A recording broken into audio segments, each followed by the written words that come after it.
bienvenue sur Rare Padawan. Je vous l'ai présenté dans la vidéo précédente, enfin il n'y a pas très longtemps de ça, l'Artemis PP700SA en calibre 4.5. Encore un grand merci à mon pote Pampan le plomb flingueur qui m'a permis d'acquérir cette petite chose. Mon premier pistolet PCP que vous remarquerez que j'ai converti en fusil avec un petit silencieux. Si ça intéresse quelqu'un, je peux vous m'envoyer un message et je vous dirai par qui je l'ai eu. C'est un contact sur Facebook qui fait lui-même des silencieux trop bien, nickel. Vous lui demandez commander, il fait ça super bien. Il fait ça avec son imprimante 3D, rien à dire. De toute façon, je vous l'ai présenté l'autre jour, mais je vous le répète, j'aime bien quand les choses sont claires. Je suis très content de ce nouveau joujou en PCP. Et là, on va lui faire son petit chrony parce que j'ai envie de connaître sa puissance, sa vitesse, tout. 3 types de plomb, 3 poids différents. Donc des RWS Club, tête plate, vous remarquerez là le détail, qui sont à 0,45 grammes, d'accord, ultra léger. Des Barracuda Hunter Extreme, ça m'amuse de tester cela, tout simplement à cause de la différence de poids, eux ils sont à 0,62. Et pour finir, des ultra lourds en 4,5, des JSB Exact Beast Diabolo, à 1,05 g. Ils sont énormes ceux-là, énormes. Donc qu'est-ce qui va se passer? Eh bien les images et les chronies tout de suite. Donc, premier chrony avec les RWS Club à 0,45 grammes. Pas de prise de mesure. Forcément, je recommence. Ah oui. Donc, 10 joules 37 à 214 mètres secondes. Franchement, j'adore. 9 joules 836, 209 mètres secondes. Ah! Décidément, quand je ne mets pas la bonne distance, ça fonctionne pas. Juste pour m'emmerder, hein. Sérieusement, hein. Même pas. Hein. En plus, je vois, honnêtement, je ne sais pas où je me plante quand je le fais. Ah, voilà. Donc, 10 joules 6, 211 mètres secondes. Impressionnant les vitesses. Hein. Donc forcément, je continue. Hein. Je ne suis pas satisfait des résultats. Je veux confirmer ça de façon chiffrée.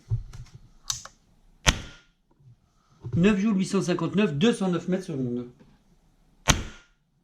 Ah bah là j'ai fait très fort, 1 mètre seconde. Je sais pas ce qu'il a mesuré exactement. Bon allez, un dixième. Ah mais c'est chiant, hein. Pas grave, on passe à la prochaine série. Et donc maintenant les Barracuda Hunter Extreme en calibre 4.5. Hein, je vous rappelle qu'on est sur le calibre 4.5, je sais pas si je l'ai dit. C'est écrit de toute façon, mais j'ai peut-être oublié de vous le dire. Qui font 0,62 g. Ah, mais que ça me casse les couilles. Ah, mais que ça me casse les couilles. Ah, mais que ça me casse les couilles. Ah, mais que ça me casse les couilles. La même. Ah, enfin un résultat. 10 joules 43, 183 mètres secondes. Si ça s'avère constant, ça voudrait dire que malgré l'augmentation du poids, il y a une perte de vitesse, mais la puissance reste constante, dans les mêmes, je dirais les mêmes mesures. Ah oui, effectivement. Encore foiré, ça m'agace. Toujours foiré. Ah mais que ça me casse les couilles. Ah mais que ça me casse les couilles. Ah mais ça me casse les couilles. Ouais mais sérieux, il m'aime pas ce truc là. Ah mais que ça me casse les couilles. Ah mais que ça me casse les couilles. Ah mais ça me casse les couilles.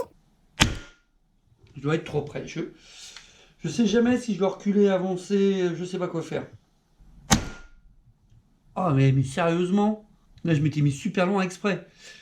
Bon, bah on passe au dernier parce que ça me saoule gentiment. Hein. Après je ne sais combien de tirs, vous avez vu, pour un résultat, on a eu 2 mesures. Beast, ok, les exact, Beast 1 g, 0,5. J'ai changé la... Non, je vais pas changer, mais je suis une cahuète. Hop, si tu changes pas, ça peut pas marcher. Voilà, ça c'est fait. Et hop, c'est parti mon kiki. 1 g 0,5, c'est parti. Rien que pour m'emmerder, sinon ce serait pas fun. Me casse les... Ah, mais que ça me casse les couilles. Ah mais que ça me casse les couilles. Ah mais ça me casse les couilles. Oh, mais sérieux? Mais qu'est-ce que ça m'emmerde?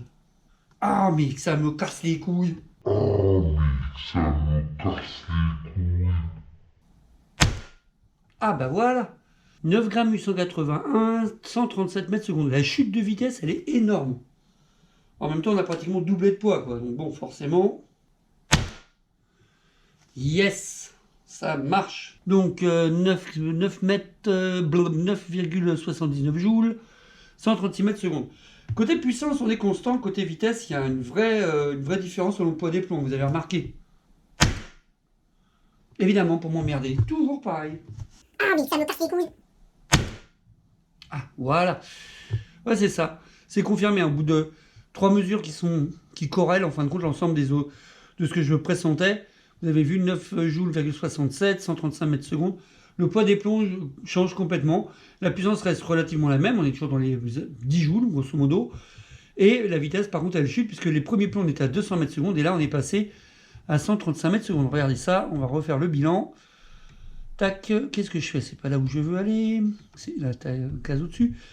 Je remonte au premier tir. Hein. Alors, bien sûr, il y a eu beaucoup de mesures qui ne sont pas passées. Ah bah il a enregistré que... Donc 214 mètres secondes. 209. Vous avez vu avec les plombs les plus légers à 0,45 grammes, on était sur du 200 mètres secondes. Celui-là, exceptionnel, quand même. 1,13 mètres secondes, laissez-moi rire.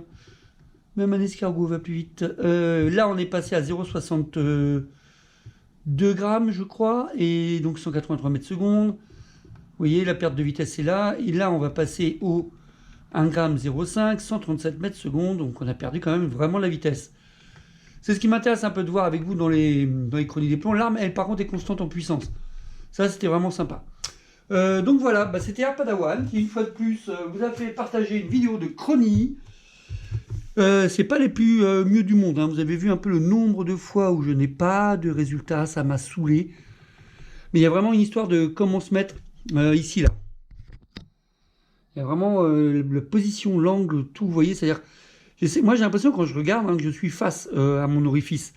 Mais il suffit, je pense qu'il y a une petite variation, quoi que ce soit, pour que la prise de capteur ne se fasse pas de la meilleure des façons. Bon, en attendant, on obtient des résultats qui, pour moi, sont probants parce qu'il y a une constante, il n'y a pas d'écart de ouf, il n'y a pas des trucs de folie entre chaque plomb, etc. Pourtant, il n'y a pas d'écart dans une même gamme de plombs. Hein. Quand vous prenez des plombs à 0,45 grammes, pour les 3 mesures qu'on a eues ou 4 mesures qui sont bien passées, ça reste des valeurs qui sont dans le même ordre d'idée. Et quand on change de plomb, on se rend bien compte que les valeurs changent aussi. Mais on reste dans la même gamme de plomb, les valeurs sont confirmées. C'est pour ça que je dis que les résultats sont quand même probants. J'espère que vous me suivez, que vous me comprenez. Des fois, même moi, je me perds. Tout il en est que merci de me suivre, merci de regarder mes vidéos, parce que là, en plus, vous voyez pas grand-chose, c'est pas la top animation du monde. Ce petit chronier est très bien. Hein. Sans vouloir faire de la pub, c'est un bon petit truc pour le prix. Pour moi, ce que j'en fais, ça me va parfaitement. Voilà, bah, c'était Padawan qui vous remercie de l'avoir suivi, qui vous remercie d'être là, qui vous remercie de liker, de commenter, de partager, tout comme d'habitude. Un petit pouce pour vous. Et à bientôt sur Padawan.